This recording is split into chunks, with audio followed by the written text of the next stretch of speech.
And honestly, I feel a little bit bad about naming it masterclass. And I hope that that wasn't confusing to anyone, because I know there's actually like an actual thing called masterclass. And someone asked me if they needed like a subscription to masterclass to join this class. And this is no affiliation. Hopefully I'm not getting in trouble with like copyright laws by calling this a masterclass. My intention in calling this a masterclass is to sort of distinguish this class from my other workshops, in the sense that this class is geared towards those who want to help others with the Enneagram in some sort of leadership or guiding capacity. Now that means that you could want to be a coach, you could want to be a mentor, maybe you're already a counselor, or maybe you're just that friend that everyone comes to for advice and help. Regardless, you are someone who has a heart to want to help others with the Enneagram. And because of that, you have a desire to have a mastery over certain aspects of the Enneagram so that you can use them effectively. So that's why I call this a masterclass. And there will most likely be more classes like this in the coming months that just revolve around certain skills that pertain to those who want to help others with the Enneagram. Now, if that's not you and you're just curious because you can't figure out your type and you're wanting some help with typing, you can stick around. That's totally fine. You're still going to get a lot of value from this workshop. But that was my intention with calling it a masterclass. I really enjoy helping others get some of the mastery over these skills that I feel like are very important when we want to help others with the Enneagram. So that is the meaning behind the name. I guess I'll introduce myself for those of you who don't know me, who are new to coming to workshops with me. My name is Vanessa Fernandez, and I run the Enneagram workshop. And just am so thrilled to be able to share with you guys tonight. I'm going to start by sharing my screen so we can jump into the slides that I have for us tonight.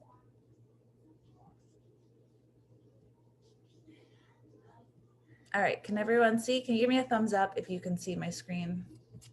Are we good? Okay, awesome. Awesome, awesome.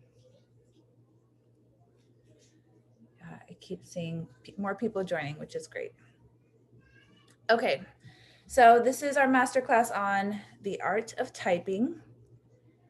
And before we get into some of the technical sides of how to guide someone into their own realization of their type, I want to cover why this matters, because I do believe that accurate typing matters. I think that it is important. And there's a few reasons why. And the first reason is that, you know, we are more than our type. And so the goal in knowing the Enneagram, the goal in knowing our type, is not to remain in the confines of our personality structure, but rather to understand our starting point so that our path to growth is more clearly defined and more effective. Because in order to get free from the bondage of our type, there's a journey that we're going on, right? This is not a static knowledge or wisdom. This is not a static sort of situation that we're finding ourselves in when we're doing this healing work, but this is a journey, a process. And knowing our type tells us where we start on this journey. And I always use this illustration that, you know, if I called you up and said, hey, I'm trying to get to your house, do I turn left or right? You would probably want to know, well, what street are you on? Like, where are you? I can't tell you whether to turn left or right until I know where you are. Otherwise, I'm going to give you bad information and bad directions. And so even if I know where I want to go, if I don't know where I'm starting, I won't make the right choices. I won't go in the right way that will lead me to where I want to. And the reason why this is especially important with Enneagram work is because oftentimes the direction that we need to move in for health feels very counterintuitive to the instincts of our type. It's not something that feels like, yeah, that totally is exactly what I felt like doing right now. It's oftentimes the last thing that we feel like doing. It's the last thing that we instinctually want to go to. And so because of that component, there is such a need for knowing where our starting point is and knowing where our ending point is. And then if you are someone who wants to help others with the Enneagram in whatever capacity, then again, even more so, if you're going to be a guide to someone, you need to know where they're starting from. So I do believe that accurate typing matters and is very important. So then what keeps our clients or our friends or people that we're mentoring, what keeps them from typing accurately? And I believe that there are 4 things that keep them from typing accurately. First is ego or false self or our own sort of, personality structure. The second is a lack of self-awareness. And typically when we're looking at lack of self-awareness, we don't want to know the depths of ourselves, usually because there's some fear there. And fear will kind of provide this barrier for us to really be able to dig deep and actually know ourselves. The third one is overthinking, getting into the head. And I'm going to talk a little bit about, not a lot, but a little bit about how when we are trying to help someone find their type or find our own type, we have to come at it with a 3-centered approach. We have to not only just try and think through what that person's type might be, but also, ask them to feel into their heart, ask them to sense into their bodies. There's, if we stay in just one center of intelligence, we cut off the full approach to understanding our type and uncovering our type. And then finally, stereotypes.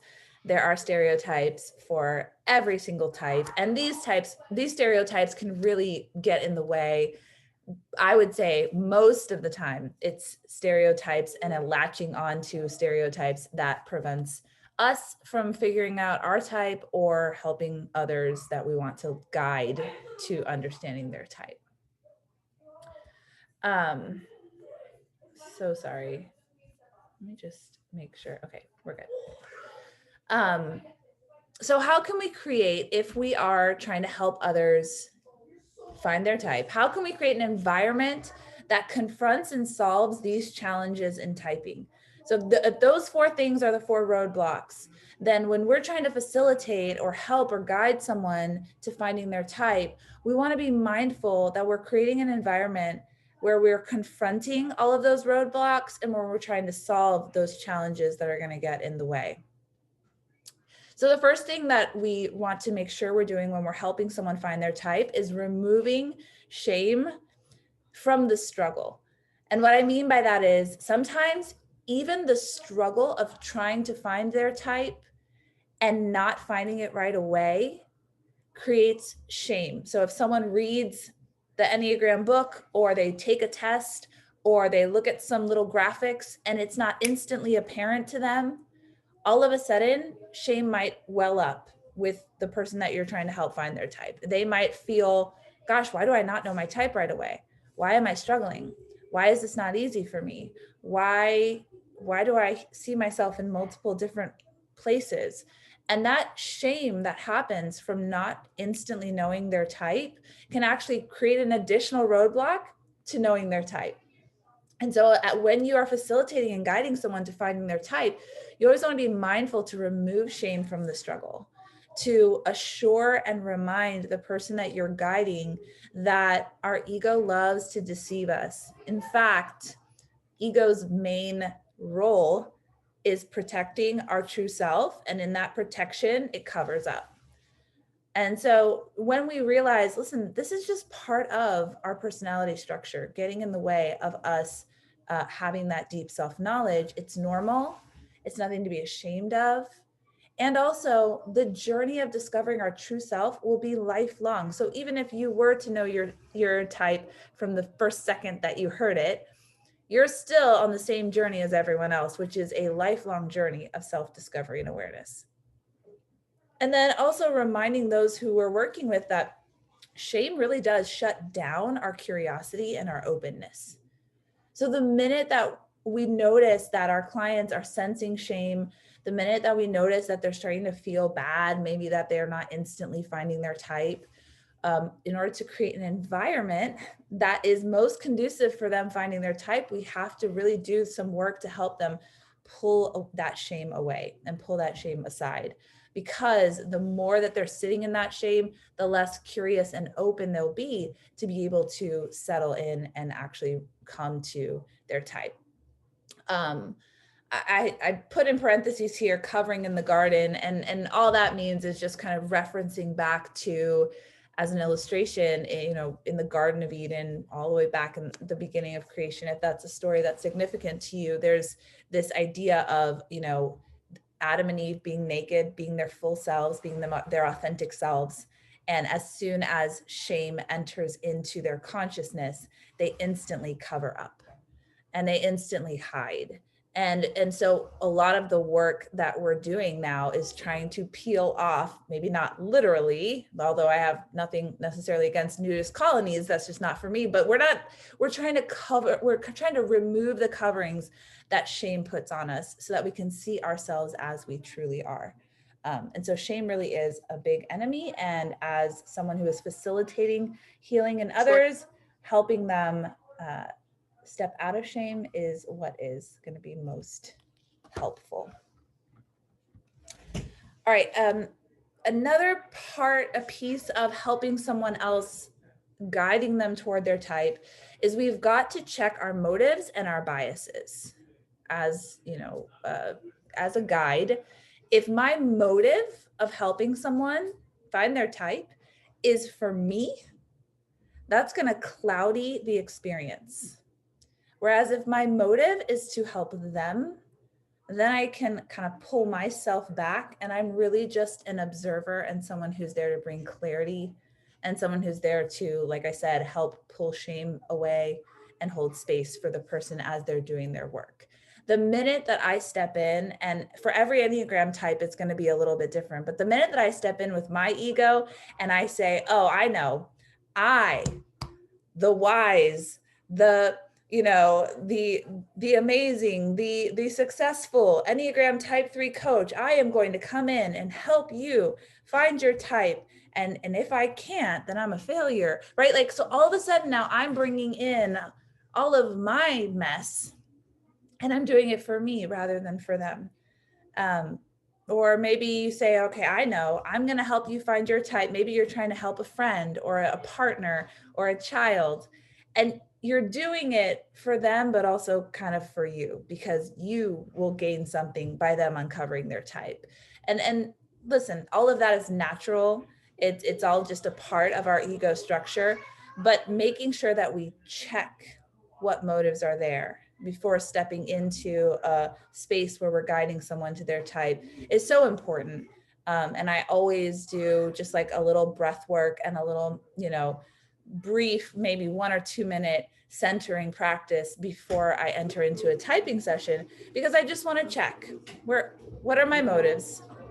How aggressive are they in this moment? And my work is really to try and pull that back. My work is to try to be mindful of that, so it's not adding more confusion to the mess. The second thing that we want to check is our bias check. Oftentimes, the way we experience people is not the way that they experience themselves. I think that's one of the fundamental things that we understand when we start doing Enneagram work. And so I may experience someone a certain way, but that's actually not what matters. What matters is how that person is experiencing themselves and how that person is describing to me their experience. And so that is so important. And it can be really hard to separate the two as you're listening to someone and you're thinking, man, this person maybe is kind of fumbling around with their words. They don't seem like they know themselves very well. They must be a doubting person and da-da-da-da. And now all of a sudden I've gone down this rabbit trail of what kind of type they might be based on how I'm experiencing them. But when I can just be present to what actually is, I can definitely take into account that they're fumbling through their words, but I don't need to add meaning to that. I can ask instead, hey, it seems like you're having trouble finding the right words. What are you feeling right now? What are you experiencing right now? Well, how does that feel to you? Are you feeling nervous? Tell me about this.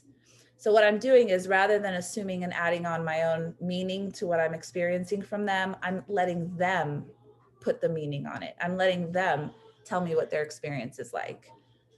And that is so important because at the end of the day, they know their type, not me. And I'm just trying to uncover it. Okay, so the last thing, and this is kind of where we're looking at stereotypes, we have got, if we're going to lead others into an understanding of their type, we've got to be rooted in good teaching. And we are doing the good and gentle task of removing the bondage of stereotypes. And we're trying to help clarify what is behavior and what is motivation. And this little graphic is just a little graphic I threw together. These are not even begin to scratch the surface of the many stereotypes that exist for each and every type. But, you know, things like type 1s are not always clean freaks. Type 2s don't always love baking casseroles, you know, so on and so forth. And so, you know, if you're listening to a client or a friend or someone that you're working with and you hear them saying, well, I just don't think I can be a 1, I'm not a clean freak. If I have good teaching and I understand the heart of the type 1 beyond the stereotypes, then what I can do is I can do that good and gentle task of removing that and saying, you know what, that's actually a stereotype. That doesn't have to be true for you to be a 1. Let's just set that aside. Tell me more about your relationship to work. Why do you work? What motivates you in your work? Where do you feel satisfaction in your work? Where do you feel frustrated in your work? Right? And so what I'm doing is I'm helping, again, we're creating an environment for others to find their type on their own. Part of creating that environment is you're protecting this sweet, precious soul who is trying to see themselves from getting clouded in stereotypes. You're clearing the air, if you will, right? You're batting away those stereotypes and saying, let's get this out of here. I'm going to clarify this is behavior, not motivation. And now, you know, precious little soul, like what's inside of you? Let's get into that. So this is really important. The temptation is always to make the Enneagram about behavior rather than motivation. And I wrote this in the biggest font that I possibly could because it is super important. And it's something that no matter how many times you read it, you know it, you are going to find yourself always pulling into asking questions that talk about behavior. You know, when you're doing a typing interview with someone or you're trying to help them understand their type, you might say, well, what do you do when such and such happens? Or what do you feel like doing when this and this happens?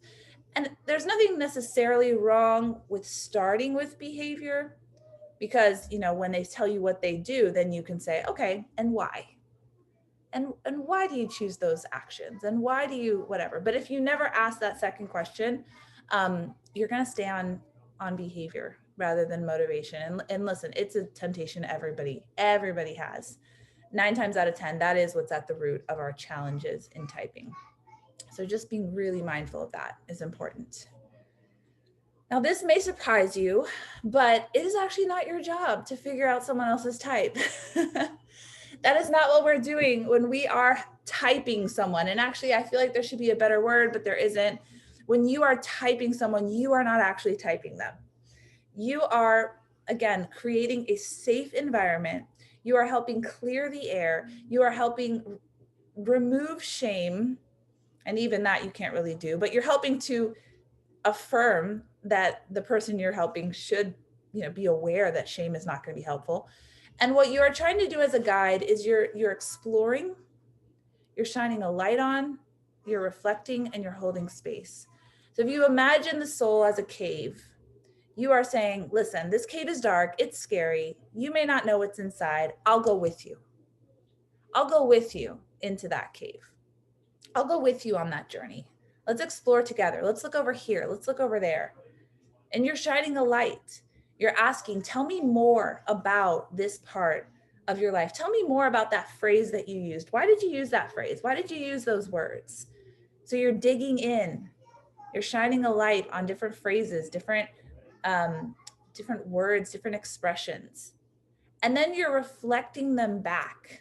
So oftentimes when I do a typing interview, I'm asking questions, and I'm making notes. Not a ton, but I am especially, and I'll go through what I make notes of on for each type a little bit later, but I'm making notes, and what I'm listening for are certain words, certain phrases that strike me. And then after I've asked a bunch of questions and we've dug in, I'll say, this is what I'm hearing from you. You said this, you mentioned that, you used this phrase, your language, you know, kind of goes in this arc. What does that sound like to you? Right? So sometimes we're just talking and we're sharing and we're unaware, and it takes someone else to kind of hold up that mirror and say, look, this is what I'm seeing. What does that speak to you? This is what came out of your mouth. This is what you said were your experiences. And we're reflecting that back. And then we are holding space, right? Because I find that at the very end, when someone is super close to finding their type, especially if it's a type that they don't want to be, right? A lot of people end up being the type that they kind of don't want to be. Not everyone, but it happens regularly. And at that very end point, when they're kind of realizing, oh crap, that's my type, and I kind of didn't want it to be that. And in that moment, again, you're really just holding space, and you're trying to just gush compassion on them to say, that type is beautiful. There is nothing wrong with being that type. What about that type makes you cringe and not want to be it? Right? You're kind of just creating this like soft, cushy little space for them to feel safe enough to really face the truth of who they are. And again, press past the shame and stand in authenticity. So it's almost, you know, it really is kind of like being a midwife. You know, you're just kind of like, come on, you can do it. This is okay. You're safe. I'm here. And I know it might sound like, oh, but I should be the expert and I should be telling them and all this stuff. It actually takes more energy and presence and wholeness to hold space for someone than to lecture at them and to tell them what it is that they're doing and tell them what it is that you see and have all the answers. That actually takes less energy than to just hold space and trust that they know, and gently kind of pull it out and gently kind of, you know, allow them to come to that realization. And so if you can go into any, you know, typing conversation that you're having, remembering it is not my job to figure out someone else's type, then you're free to just explore, shine a light, reflect, and hold space. And beautiful things happen when we can do that for other people. Okay, so this is my personal process when I am doing typing interviews. You do not have to adopt this process, but I want to walk you through this process and kind of tell you the reasons behind some of these steps, in hopes that when you understand the reasons behind them, you might take that and say, okay, I get why she did that. I'd probably do it this way, but at the end of the day, we're both, you know, doing the same basic steps, but it's, you know, you can customize it to you. So typically what I do when I'm doing a typing interview is I have the client do some prep work. The prep work that I prefer my clients to do is to look at triads and stances. Triads means the centers of intelligence. Are they a body type? Are they a heart type? Are they a mind type? And you can send them, there are a lot of great, you know, different resources you can send them to figure out those three. If you are curious about that, shoot me a message. I'll tell you some of those places. And then looking at the stance, am I an aggressive or assertive stance? Am I a withdrawing stance, or am I a dependent stance? Here's the trick. This is a big secret. If you know your triad and your stance, you know your type. They overlap in such a way that if you know those two things, there's only one option for you. You're only one type. So that's the simplest way for me to do some prep work. And what that does is it takes all of the stereotypes and descriptions of the individual types out of the way for now, right? It kind of takes away, because especially if you're dealing with someone who is a counter type or who doesn't manifest exactly the same way as most of the other, you know, type 2s or type 3s or type 7s, it takes all of that out and it says, which center of intelligence are you dominant in and what stance are you in? And if we can figure that out, we can hone in on your type. Now, there may be some confusion still about, I don't know I know my triad, but I'm not sure. I'm between, aggressive and dependent. I don't know which one I am. And that's fine. But at least the prep work is done, that they have been exposed to both of those and they have somewhat of an idea of at least what they're not. Like, I know for sure I'm not withdrawing, or I know for sure I'm not a head type or whatever. We're narrowing down and we're getting into those two places. You could also send someone a test if you like, but I do recommend doing some sort of prep work so they're not coming in completely clueless. That just helps the conversation be a little bit more productive. After they've done the prep work, my first question whenever I'm typing someone is, what parts of each type fit you and what parts don't? Because at this point, if they're kind of understanding triads and stances, they may come to me with 2 or 3 types that they're in between. So I asked this question when we've kind of narrowed down to just a few, maybe 2 or 3. And what I love about this question, which parts fit you and which parts don't, is I'm starting to hear how that person sees themselves. I'm starting to hear how that person sees themselves as they're looking at the different types. I've had a type 1 that I was typing with, and she said, I feel like I'm a type 1. I know I'm body type. I really feel like I'm dependent. So that puts me in type 1, but I'm not a perfectionist. I'm just not. And that's like the whole thing of type 1s. So that helped me. I was like, okay, so what's not fitting for type 1s is that you're not a perfectionist. Well, tell me, why are you not a perfectionist? Like, what about perfectionism do you not want to be or do or pushes you away? And she's like, well, I listened to Brene Brown and she did the gifts of imperfection, and being a perfectionist is not what you're supposed to be. So I've decided that I'm not going to be a perfectionist. And what I heard in that was, I look to an authority figure to tell me what the right thing to do is, and I'm going to do that thing because that's the right thing to do, which is the heart of the type 1. So do you see how asking that question of like, what parts fit you and what parts don't, and tell me why, is where we really get into how that person sees themselves, sort of their inner working. And that is my favorite question to start with, because this lets me know. And if somebody says like, oh, the things that don't fit me about my type are this, this, this, and this, and they're all stereotypes, like all of them. And then they say, and the parts that do fit me are this, this, this, and this. And they're all like the core desire and the deepest fear. Like that's a very easy conversation to have, because you're like, okay, the parts that don't fit you are the stereotypes. Get that out of here. And the parts that do fit you are the actual core motivations, fears, and desires. So, I mean, we can keep talking, but like, I think we're good, so helping that question helps so much to get clarity. And then of course I dig deeper after that question is asked into the top 2 or 3 types. I'm really trying to understand how they respond in different situations. And then of course, why. I ask clarifying questions. I make notes of significant phrases, words, and patterns. And then I reflect it back. And as I reflect it back, almost 90% of the time, I don't have to tell that person what their type is. They see it. They see it clear as day, especially if I've done the work of kind of pulling out the stereotypes that may be blocking them up. When I reflect back to them, this is what you said. These are the patterns. These are the words. This is the emotion that I see coming out, right? Again, we're kind of looking at like that 3-centered approach. What do you think? What type do you think? And if I get any pushback at that point, it's because that little ego of like, I didn't want to be that type. That's where the compassion, kind of comes in, and you kind of have to like sit with them and say, yeah, no, it's okay. That's actually a beautiful type.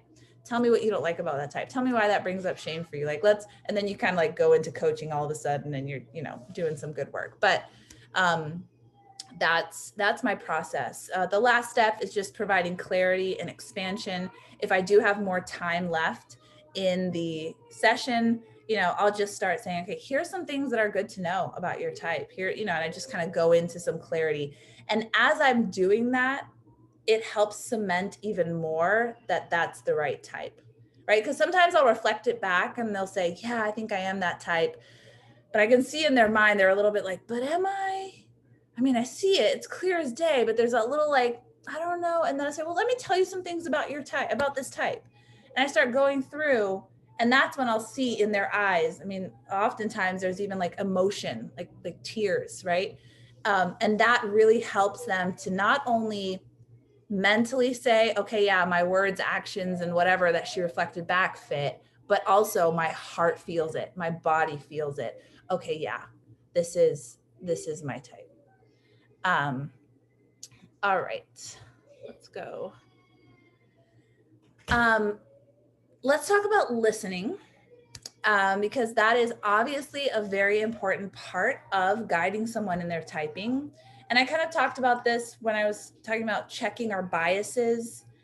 When we come in with a preconceived sort of idea of who we think this person is, or what we, that's why it's hardest to type people you know, honestly. That is the hardest thing to do, oftentimes, is type people you know, because you have experienced them a certain way. And when we kind of already think we know, we're going to be looking for what we think is already there. And what that does is it keeps us from seeing everything that's there, because we're looking for something specific that limits our openness to what is there. So, so listening is a huge skill. First, we listen to the words, obviously. Clarifying questions are everything. So when somebody says something, I rarely just let them say it and then we move on. Almost all the time when I'm doing, especially typing, I'm saying, okay, so you just said such and such and such. Tell me what you mean by that. Tell me why that feels uncomfortable to you, or tell me why. Or you just said, oh, I'm it's so hard for me to make decisions, and then rolled your eyes. Okay, so why that rolling of the eyes? Was that, do you feel ashamed that it takes you a while to make decisions? Like, tell me more about that. The more that the person I'm typing is talking, the more clues I have as to who they are, the more data, if you will, if you're a scientist, like the more data we have to make this determination. So clarifying questions are everything. And then restating their responses in your own words. So I hear you saying da da da da da. I hear you saying that, you just can't stand it when people don't care as much as you do about such and such. Is that what you're saying? And oftentimes they'll say, yeah. And then they go off saying the same thing in a whole other set of words, which gives you a whole other set of data to really listen. And not just you to listen, for them to listen to themselves, right? For them to hear what's coming up out of their hearts. And then, of course, listening beyond the words. These 3 questions I always have in the back of my mind when I'm talking to someone about typing. What is this person longing for? Like, I am listening so closely as they tell me about how they make decisions, as they tell me about how they, thought they might be this type, but this doesn't really fit them, and da da da da. Like, what are they longing for? What do they really want? I was talking to this one girl who was a type 4, and she thought she might be a type 2. And as she was talking about how she's, always volunteering at her kid's school, and she's always saying yes to all these different things, but I could feel like it exhausted her. It didn't energize her, it exhausted her. And that was like kind of a body language thing, which I'm not going to have time to get into body language, but that's a whole other thing. But I could tell she was exhausted by it. And I was like, when you say yes to all these things, what are you longing for? And of course, I explicitly asked her in that moment. Sometimes I don't. Sometimes I'm just listening to, what is the desire behind this? And what she was longing for was for people to leave her alone. And if she said yes, they'd stop asking. And that's a very different motivation than the type 2. Right. So we realized, right, that she's actually a type 4 withdrawing stance. Stop talking to me. Yes. Okay. I'll do it, And so that was such an illuminating place for us to be. And then, what does knowing their type mean to them? So different people have different reasons for why they really want to know their type. And when you figure out, why is it important for you to know your type? What does that mean? What would it mean to you to know your type? And for all of us, there's a sense of belonging and being seen and understood. Yes. But, why a female 8 who is always misunderstood and taken the wrong way and accused of things that she's not doing, to know her type means something very different than a male 5 who wants to understand this structure and where he falls in it, right? So seeing what knowing their type means to them brings so much color into this conversation. And then the last question I'm always listening for is, what fear can I hear behind their responses? There's always a little bit of fear in going into that deep, dark cave of our soul and not knowing what exactly lurks there. And so when I'm listening for what fear, that again helps me to lay that over what I know of the fears of each type, especially if we're already down to 2, right? And I kind of know, okay, it's either this fear or that fear. And as I listen, I'm listening beyond the words for that fear. Okay, we are going to get in now to, gosh, I might run a little late, guys. This is recorded. If you have to go, feel free to go at 9, but I feel like I may go a little long. So pre-warning, no shame if you got to dip out. Here are some challenges. I'm going to go type by type, the challenge that they may have in finding their type. And then I'm going to also talk about some clarifying questions that I like to ask when I suspect that this type is one of the few that they're between. Okay. So the challenges for a type 1 finding their type is that as soon as they hear it's in the anger triad, well, anger is bad, and 1s tend to edit their emotions. And anger is one of the emotions that they delete. They delete very quickly in their editing skills. And so that can be a block where they literally will not allow themselves to be a 1 or see themselves as a 1, right? So that can be a challenge. Also, type 1s can have very painful experiences with other type 1s who are overly critical of them. And, 1s are such beautiful types that oftentimes they are some of the most compassionate people because they are beat up by their own inner critic day in and day out. And they don't want to make others feel that way. They don't want to perpetuate that to others. And so if they have had a very negative interaction with another 1 who is very critical, and they know the compassion that their heart has kind of expanded to, it can be really hard for them to see that they are that same type of the person that they had a bad experience with. And then another challenge is that 1s may not feel like they're perfect enough to be called the perfectionist. The perfectionist is often the title of type 1s. And if they feel like, oh, no, I'm never perfect, because of course, a 1 will never see themselves as perfect. Perfection is always out of reach. And so they may resist that that's their type. So, just being mindful. And this is where asking those clarifying questions helps you understand, why do they not think they're a 1? Or why do they not feel like they're a 1? Oh, if it's one of these 3 reasons, then they may still be a 1. And we just need to kind of talk through and explore some of these things. Here's some clarifying questions that I like to ask type 1s. What is your relationship to pleasure like? Like I said, type 1s are very controlled, and they edit feelings and emotions. And so anytime that I ask a 1 this question, I typically hear responses to the tune of, I have to earn pleasure, I don't deserve pleasure, I don't allow myself to have too much of it because it'll get out of control, right? And that's, that's quite different than like a type 8, for example, which the sexual subtype of the 1 can oftentimes, look like a type 8. But once we learn about what their relationship to pleasure is, then I can parse out, oh, nope, that's not an 8. That's not how the 8 responds to pleasure, right? So that's a really great question for 1s. Type 1s can often tell me, I don't need myself or others to be perfect, but I need everyone to try to be perfect. And this is something I listen for oftentimes when a 1 pushes back and says, no, I'm not trying to be perfect. I know I never can be. I'm not even asking others to be perfect. But if they're not trying their best to be as perfect as they can be, then there's the resentment that comes. And so it's a nuance, but when you're aware of that nuance, you can really listen and help them understand where they might be into the one space. Another question I like asking ones is, do you worry that you're irredeemably flawed?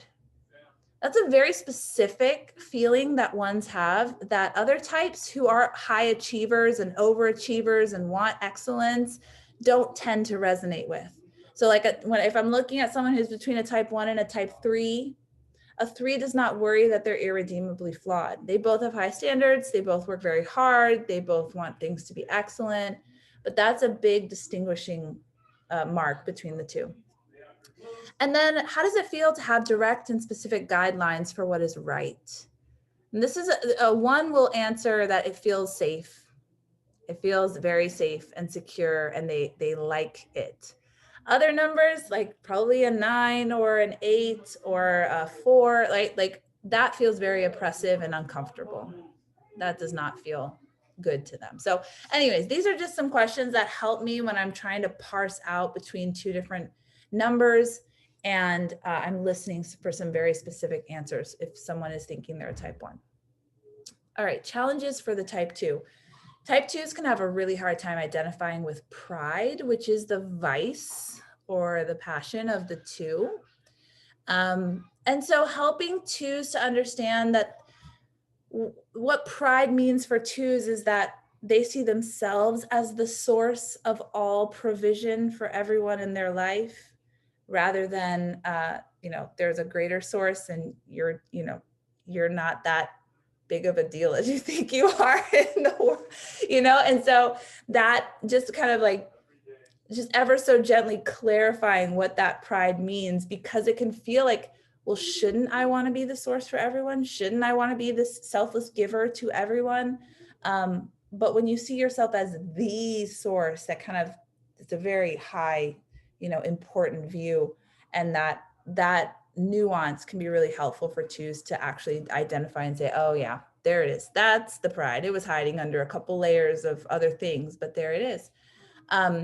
Also 2s who don't feel like they are a homey, nurturing, gentle, quiet, grandmotherly like person. I know a lot of 2s that are just the feistiest, and I just love them to pieces. 2s can be so feisty and fiery. And I think oftentimes we experience them or can experience the stereotype of them as just like this gentle, like lovey, sweet as sugar kind of person. And that's not always, that's not accurate. That's a stereotype we can get rid of. And then also 2s can often struggle with a lack of self-awareness because their location of focus is on others all the time, and their location of focus is not often on themselves. And so when you're always looking at others, and then I start asking you, well, how do you deal with this? And what do you feel about that? And what do you think of this? All of a sudden the 2 is quite lost in their understanding of their self-awareness. And just an aside, when I am encountering someone who seems to lack a lot of self-awareness, I typically end the interview and encourage them to do some self-observation practices before we meet again. And maybe it's the efficiency in me as a type 3. I can just tell, like, this is not going to be productive for us to continue this conversation, and I want them to really find their type. And so I think there's no shame in saying, you know what, maybe we both, and by both I mean you, take some time and figure out grow in some self-awareness. And there's no shame around that, because we all have a specific focus of awareness, and for some types that focus of awareness is quite external. For other types, it's quite internal, and for others, it's neither. So, the level of self-awareness can be an issue. Clarifying questions that I asked to type 2s is, can you feel the emotions and needs of others? And I know there are a lot of different types that are empaths, so this won't be exclusive to 2s. But I feel that if there's an uncertainty between maybe an 8 and a 2, that will help clarify a bit, although I do know that 8s can feel the emotions and needs of others, but that tends to light up the eyes of a 2. in a way that it doesn't light up the eyes of other types, right? When I ask a 2, can you feel the emotions and needs of others? All of a sudden they're just like, oh, everyone, you know? If I ask a 7 that, they'll probably think for a sec and then say, yeah, I can. But it's not the lighting up like a 2 has. So that's a question that I like to ask and look for a response on. Then I also like to ask 2s, what is your relationship to pain and suffering, both your own and others? And what I'm looking for in this answer is a 2 tends to keep themselves in pain for an incredibly long time. They suffer. They suffer sometimes silently, sometimes not, but they suffer, and they don't think that they're worth investing time and energy to lessen their suffering. But the suffering of others makes them so angry and they just want to fix it. Right? So it's almost like, it's okay for me to suffer for years, but this person can't suffer for a day. I got to fix it. And so there's a huge gap between how they see their suffering and how they see others suffering and how they approach the 2. And so that question really helps me to understand where they're at with that. And I wrote it twice. So there you go. It's such a good question. I think also I would ask a 2, what is their relationship to abundance and lack? Do they tend to see the world as mostly abundant, or do they tend to see the world as mostly lacking? And 2s tend to see the world as mostly lacking, especially in care and compassion and all that kind of stuff. All right, so challenges for type 3s to settle on their type. Type 3s want to become who others want them to be. And in doing so, disconnect from who they really are. So there's kind of a similarity to the 2s where they're referencing others so much and what others want from them that they can have a lack of awareness of who they actually are. And they can almost say, well, I could see myself as that, and I could see myself as a 7. And sometimes I'm actually kind of like an 8 or 5, or, well, yeah, you could be them all whenever you need to be to impress whoever you need to impress. So it can take a minute for a 3 to settle in and kind of be like, well, who are you when no one's around to impress? Who are you when there's nothing to achieve or do? Like, who just are you? And that could be a really uncomfortable question for a 3. In fact, a 3 may not even be able to answer that question for me, but I will see the squirming and I will know that I'm getting close to that tender spot, which is a good indicator that, the 3 may be a number for them. Also, 3s may have challenge typing themselves as a 3 because 3s have big feelings. Like 3s are feelings repressed, but they're also feelings dominant. So when they hear that 3s are disconnected from their feelings, they may say, well, wait a minute, I feel so deeply. I have big feelings.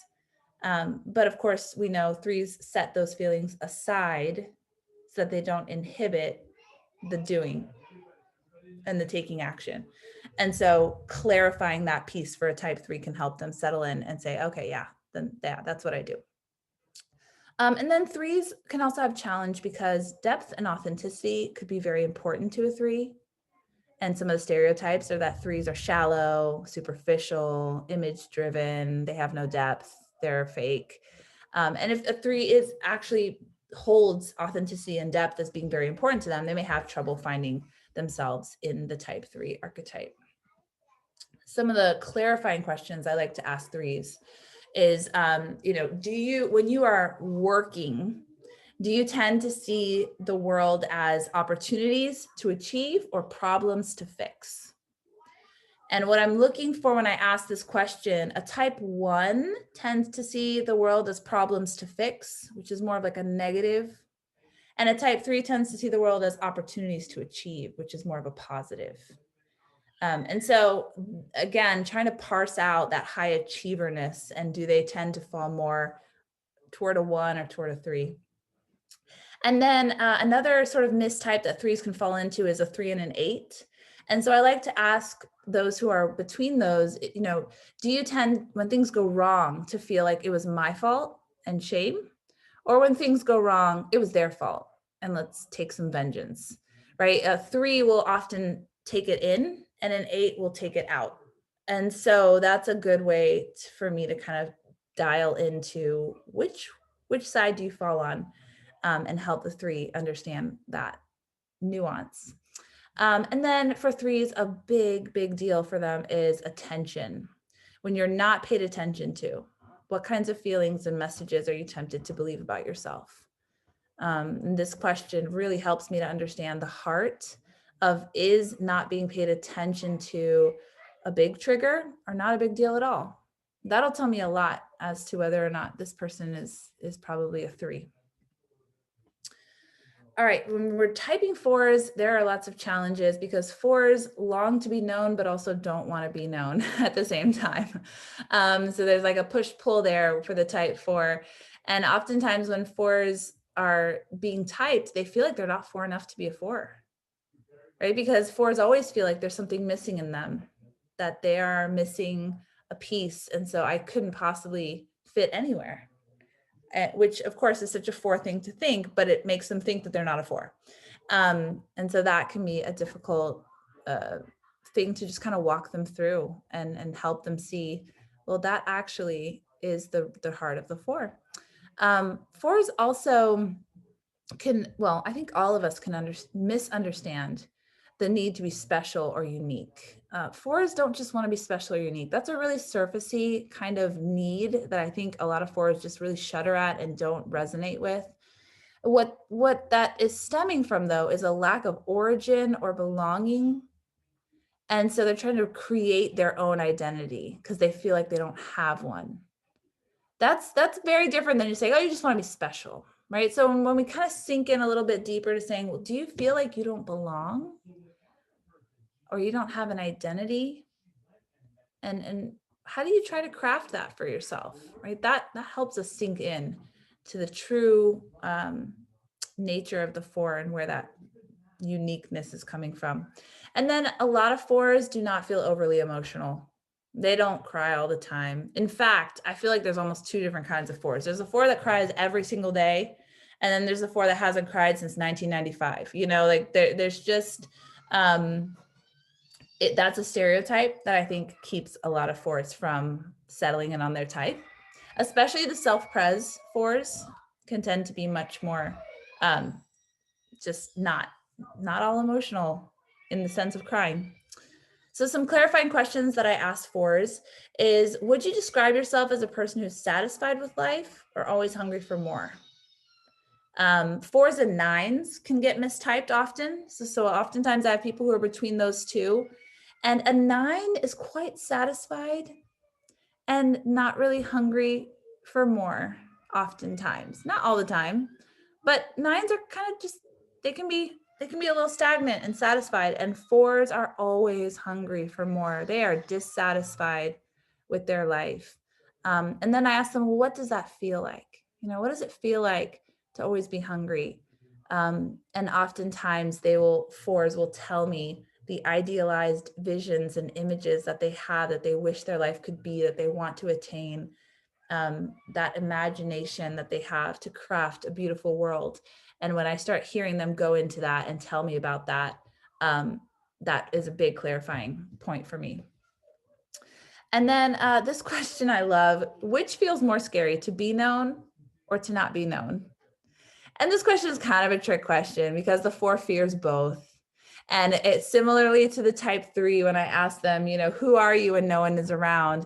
And I know that they're probably not going to be able to answer it, but I'll see them squirm, and that will help me to know, like, oh, this is hitting something. That's what this question does. Is that mean of me? Is that terrible? I'm a terrible person. But that question, which feels more scary, to be known or to not be known, is such a you know, that's where 4's attention is kind of always at. Am I known or am I not known? Do I want to keep privacy and mystery, or do I want to share every depth of my soul to someone, right? There's that tension. And then when do you feel the most you, the most excited, the most delighted? Oftentimes for 4s, they feel the most them either in the distant future that they have imagined that they can't seem to get to, that's so magical, or in the distant past. And so when I hear them answering that, and it's kind of this idealized version of themselves, again, that helps me clarify that this is probably a type 4. And remember, as I'm asking these questions and they're answering, I'm taking note of the words they're using, right? Like I'm marking down, oh, okay, you said the word magical. Oh, you said the word mystical. Oh, you said the word, tragic, or what, whatever. Like I'm listening for certain words, certain language that I can then reflect back and say, what does this sound like to you? This is sounding kind of four to me. And then, that helps. Okay, challenges for type 5s. I feel like type 5s are skeptical of the Enneagram in general, along with, I would say, probably 8s as well to a certain extent. And so when someone starts being skeptical from the get-go, that's just a little clue to me, a little nugget. And then also, a 5 can be challenged in settling on their type because some 5s have a lot of energy and willingness to engage with the world in a professional setting. And so that doesn't necessarily fit with that reclusive hermit stereotype, right? So if a 5 is like, I'm actually a leader at my job. I actually, have a lot of energy in my work, and I'm an expert in this, and I'm always talking at these conferences, and I'm, whatever. I'm not a reclusive hermit. I'm not any of that. Well, excuse me. I'm always looking to see those moments when you have energy and a willingness to engage. Are those in an area where you have a high level of expertise? Because that's a big clue to me that you may be a 5 still. And does that same energy transfer when you are in having coffee with a friend and it's an emotional moment, So looking at where does that energy and willingness to engage show up and where does it disappear can help settle on the type 5. And then 5s can feel a lot of feels. And oftentimes the stereotype is that they're very disconnected from their feelings, which can be true, but typically they feel a lot of feels and then from fear, disconnect from their feelings. So it doesn't mean they don't feel them. It means that their defense mechanism is to disconnect. And so sometimes that can be confusing, and a 5 can say, well, we're disconnected from our feelings. I feel lots of feels. It's like, yes, but when you feel them, what do? Oh, then I disconnect. Okay. So we're good. We're good. It's just a nuance there. Some clarifying questions with type 5s is, describe what goes on in your head when you start feeling your emotions surfacing, right? 5s are afraid of being overwhelmed by their emotions. And so when their feelings start surfacing, I want to know what that feels like to them. I want to know what they start thinking. A type 4, if someone's between a 4 and a 5, when the emotions start surfacing, they're like ready to ride the wave. And a 5 is rigid, detach, no. So those are two types that can look very similar. But when we ask this question, it helps us to nuance between the two. Another clarifying question I like to ask is, describe to me your relationship with scarcity, I spelled that wrong, and abundance. Because 5s don't typically press into abundance or are comfortable believing there will be enough and there will be an abundance. And so knowing that helps me a lot because, 5s and 7s can also sometimes be mistyped. And 7s tend to be much more positive and feel like there'll be plenty, don't worry about it. 7s can go to that scarcity as well, but 5s live there. 5s live there. So that's a good clarifying question. And then when you feel that you're not in control, how do you respond? Actually, that question, you could take that to every single type. You can take that question and apply it to every single type, because that'll tell you a lot. That'll tell you a lot about each type. When you feel that you're not in control, how do you respond? Honestly, every type's instincts, every type's personality structure is a way of trying to grasp for control when we feel like we're not in control. Every single one. I'm not going to go off on a little sermon here. I want to, but I'm not going to, but that'll be for another day. But knowing like type 5, when you feel like you're not in control, how do you respond? And oftentimes it's I'm going to withdraw and try and mentally figure out what's happening here. And so when I hear that response, again, that's just like a great clue. I make a note of it and then I reflect it back, and then we can get some good stuff going. All right, type 6. Challenges for type 6. They're going to have a hard time settling on their type because type 6s overthink. I mean, a lot of types overthink, but type 6s, I think, take the cake for that one, which is not a bad thing, but it just is an obstacle to settling on your type. What I love for type 6s, though, this is the best. A type 6's journey to figure out their type is typically longer, but that journey is in and of itself part of the growth process. That they've already started growing in their Enneagram type even before they've figured it out. Because for a type 6 to actually figure out their Enneagram type means they have to trust their own inner knowing. They have to actually look inside and trust that they know what their type is and that it's a 6. And that in and of itself is the growth work for 6. So I usually have to take probably twice as long with 6s as with any other type to help them figure out their type. But I love it. I love every moment of it because it is part of their journey to figuring out their type is their growth. 6s are a challenge also because there's a greater variety of expression within the type 6 framework. And what I mean for that is, certain types kind of manifest very similarly, right? I've given stereotypes a bad rap, but stereotypes are stereotypes for a reason. There is a pattern behavior that we can see in a lot of different types. When it comes to 6s, there's much less of sort of like, well, all 6s kind of look like this. There's just a lot of variety in how 6s manifest in the world and express themselves. So that can be difficult. You've got less sort of like, oh, that seems like a 6 thing to do. There are very few things you could say that about when it comes to 6s, other than like anxiety, but goodness gracious, like we're a year into a pandemic. Who doesn't have anxiety at this point of history? So that's a hard one to say, like you're a 6 if you have anxiety. So it can just be tricky. And then also there's a challenge because the confidence of the counterphobic 6 and the confidence that can even come with planning ahead can make the anxiety feel like less of a strong presence. And because anxiety is one of the main markers of a 6, if a 6 says, you know what, I don't really feel anxious because I always have a plan for everything that could go wrong. So I actually don't feel anxious all the time. I had an amazing typing session with a type 6 and she was like, I think I'm a type 6. I'm in the head triad. I know I'm dependent. So that puts me in 6, but I don't see it. I'm not anxious. And so I started digging in. Okay, well, why don't you feel anxious? Do you trust that everything will work out? Oh, no. But I have a plan for everything. And so I don't feel anxious because I have prepared for all the things.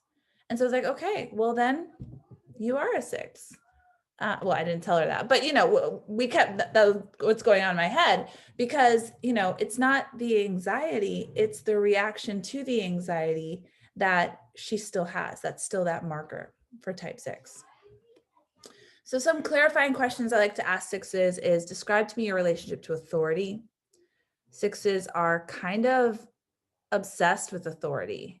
They either love them or they hate them, but they're always orienting their life around them in some way, shape, or form. So I'm always looking for what they're saying about authority, what their relationship to authority is. And then who in your life do you rely on the most? And what is that relationship like? 6s, especially counterphobic 6s, can kind of look like 8s, but 8s don't tend to rely on others or want to rely on others. And then 6s, when they're in stress, can go to 3, but 3s also don't like to rely on others. And 6s do. 6s like having that community support, right? So that question helps me tease out between an 8 or a 3 or a 6 and that kind of space. And then I love asking 6s, what is your process like when you have a big decision to make? I'm looking for an answer that would say something to the effect of, I ask everyone their opinions. And I look for the research and I look for the experts and I want to know, I want to gather information. 7s can also do this as well, but 6s, I'm really looking for that. I'm not referencing myself. I'm referencing everyone else to help me make this decision. That helps me clarify. All right, challenges for type 7s. Some 7s have a challenge typing themselves because they might hear a few behaviors of a type that seem to fit. And then they feel like, oh, I got it. And they may not take the time to dig deeper. They might just go with sort of a light skim across the Enneagram types. And then sevens may also not always feel like they're the life of the party, or some thrill seeker, or some, cliff jumping, banana costume wearing life of the party. Especially with the six wing, they can be very careful. They can be very fearful. And they may feel like that doesn't fit the party animal stereotype. And so they may not see themselves as a type 7. When I am typing with a 7, I like to ask questions like, do you tend to set the agenda for your life? And I actually don't love the way I worded that question. I may not say for your life, because that feels like a big commitment for, like the agenda for your life. Maybe more like, are you always driving towards something? Are you always do you have an agenda that's driving you forward? And I want to hear what their answer is to that, because 3s have an agenda, but it's a different answer for a 3 than for a 7. What is your process when considering if you should make a big change in your life? 7s love making big changes in their life. So exciting. It's so exciting. And other types really do not. It causes them a lot of stress. For 7s, what causes them stress is not having a big change in their life coming up. So that is a great clarifying question for 7s. And then how do you typically cope with stress? And again, this is a question you could take for every single type. How do you typically cope with stress? But because the move that 7 makes in stress to the type 1 is it's a very different energy. I mean, every type it's that way, but it's a very unique energy when a 7 starts becoming a little OCD, a little nitpicky, a little bit needs to do it in the right order, needs to have that structure, stress cleaning, all that kind of stuff. That is a really good indicator for me to kind of clarify the type 7. All right, type 8s. Type 8s, it can be hard for type 8s to type themselves because they often feel too much and very misunderstood. I feel like there is the biggest gap between the way type 8s experience themselves and the way others experience type 8s. The biggest of any type is for the type 8. And so because of that, oftentimes type 8s can scratch their head and say, what are they talking about? I feel so misunderstood. This isn't who I am at all. And so sometimes they can possibly mistype as a 4, right? Just that, like, nobody understands me. Nobody gets me. Obviously, there's a huge difference in energy from the energy of a withdrawing 4 to the aggressive 8, but that can be a challenge for 8s. There can also be a challenge for 8s because 8s can lack a little bit emotional intelligence. Not all 8s, don't come for me 8s, but 8s, tend to kind of just bulldoze through life and may miss some of the nuances of the tenderness of their hearts. And so that can make it a little bit difficult to settle in on their type. And then 8s can also just lack patience for the process. They can tend to be a little skeptical of the Enneagram and not have patience to really dig into their type, which is fine, but it does pose a challenge to getting it accurate. Some clarifying questions that I like to ask 8s is, how do you determine if someone is safe or trustworthy to you? How can you tell? How can you tell, 8s? And what I'm looking for is, I just know. I just know. I feel it in my gut. Because, a 3, for example, will probably say, well, if I notice them doing this, or if I see that, or if I hear this phrase, and, there's a different process. It's a little more cerebral and logical for a type 3, or for a type 5 is a little more, well, I, according to my calculations, and an 8 is like, nah, I just know. I just know. And so that helps to figure out, okay, that's an 8 answer. Also, what is your relationship to anger? I like asking that question to 8s, because 8s are, tend to be very comfortable with anger. They tend, I should say, I think what others classify as anger and what 8s classify as anger are two very different things. So when I say, what's your relationship to anger? An 8 may often say, I don't get angry very often. And those who experience them may say, yeah, you do. But the 8 is like, no, that's not anger. You don't know my anger. You don't even know. Like, so there's not, an 8 doesn't even experience themselves as getting angry often. But if they were to get angry they wouldn't feel much shame, or they'd be very comfortable with that. So, and then another clarifying question, do you often feel misunderstood? And tell me about that. And like I said in the previous slide, 8s tend to often feel misunderstood. And then when I say, tell me about that, I want to hear, what does it feel like in their bodies? What does it feel like in your body to be misunderstood? What does it feel like in your heart to be misunderstood? Which, I know it's asking a lot for an 8 to come into their heart and like share with me some of those feelings. And sometimes when I ask that question, I may see the walls kind of go up and the tenseness in the body, which again is fine. I'm not going to, make them go to that level with me. But even that like check that I see them have, right, is a clue, a body language clue that this is an uncomfortable space, and that that's okay.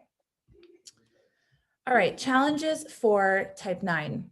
Type 9s can have a hard time typing themselves because they fall asleep to themselves. They may not even be aware of who they are or what they feel or what they want or what they think. 9s also merge with others. And what that means is they kind of lose themselves into someone else. And that's really hard if you're trying to figure out who you are. If you merged in with someone else, to kind of peel that apart. 9s are often the ones that I might say, let's take a break. Why don't you do some self-observation? Here's some questions I want you to ask yourself over this week. Here's some things I want you to notice about your behavior. And then let's come back and talk in a week, and circle back around. That can be really helpful for 9s because, again, like they kind of have to wake up first, then notice, then we can have a conversation. And sometimes they don't even know that they have to wake up until we start the conversation. And I say, oh, you seem a little sleepy. Like, let's wake up a little bit first. Also, it might be a challenge for type 9s because they can access their anger easily at times. And a stereotype of 9s is that they never get angry. I know a lot of 9s who get angry a lot. And so they can feel like, well, maybe I'm not a 9 then. So that can be a challenge. And that's just a stereotype. That there are definitely angry 9s, and yeah. 9s can also see the world from all perspectives, and they can talk themselves in and out of a variety of types. They can talk around the circle, around the Enneagram circle, which I love, is so beautiful. They can put themselves in the shoes of every single type. They can make a case for why they might be every single type. And that's beautiful, but it's almost like the 4 saying, I don't think I'm a 4 because I'm not enough of a 4. It would be like a 9 saying, I don't know if I'm a 9 because I can see myself in every number. It's like, well, then that's actually a clue that you are a 9. Like that's actually confirming the fact that, that's part of your superpower. That's part of your strength. So that's one challenge for 9s. Some clarifying questions that I ask 9s, what is your process for decision making? And I ask 6s this as well, because 9s are so hesitant to make decisions. It takes them a long time. And there's a lot of fear around making a final decision. And even after they've made a decision, they might question the decision. And that helps me to know. And then how do you typically cope with stress? What I'm looking for here is either a numbing or anxiety. And what's funny is when 9s are in stress, they take on the energy of the 6. And so there's like that anxiety, which almost gives them like a lot of motivation to do and to take action, which makes them feel like, well, I'm not a sloth. Like I'm doing. But the doing is out of anxiety and in an effort to regain peace. So again, this is where like those clarifying questions really helps to say, okay, you don't feel like you're a sloth. I get it. That's a stereotype. But why do you think you're not a sloth? What kind of things do you do that are like not sloth-like? And then they'll tell me, oh, well, at work, I'm this, and this. Oh, wow, that is a lot. Why do you do all those things? Oh man, because I am so nervous that if I don't have all these things in a row, I'm going to get chewed out by my supervisor or whatever. Oh, okay. And what does it feel like when your supervisor is chewing you out? Oh, they've never chewed me out before. I've never allowed that to happen because I'm always on top of things, but I'm always afraid that it will, right? So you can see how, like, as we go deeper, what does that feel like? Why are you doing these things? What's behind that? We can start coming down to, oh, the whole core motivation of everything you've just told me is I want to avoid conflict at all costs. I want to avoid confrontation at all costs. Okay. Like, and then that's when I'll say, this is what I'm hearing from you, that you want to avoid all confrontation at all costs. So you are anxiously doing, which is what a 6 does, and a 9 moves to 6 in stress, right? So you kind of start pulling this picture together for them that helps them. In what circumstances do you feel the most yourself? I love asking 9s this question because they have a really hard time self-referencing and feeling themselves. And so this question is kind of like my sneaky little way of beginning the coaching before we've actually coaching, because we're just typing. But it kind of sticks in a 9's mind to ask themselves, like, what does being myself even feel like? What circumstances do I feel like myself? And oftentimes for 9s, it's in solitary, like out in nature by themselves, away from others, away from the merging, away from the fear that there would be a conflict. When there's no people around, that fear of conflict gets removed and the 9 can kind of come back to themselves. So anyways, this is sort of just a great question to ask 9s in any circumstance, but when we're typing, I like to ask it as well. Okay, we made it. We made it to the end. I know it's late. Thank you for hanging in there with me. I hope you guys found so much value in this presentation, and there were like a million more things I wanted to add, but I thought, nah, I'll just keep it to an hour. And then lo and behold, we're at an hour and a half. But I hope this has helped you to look at typing as an art, and also take the pressure off of you that it's not your job to type others. Those are my 2 main aims for this talk.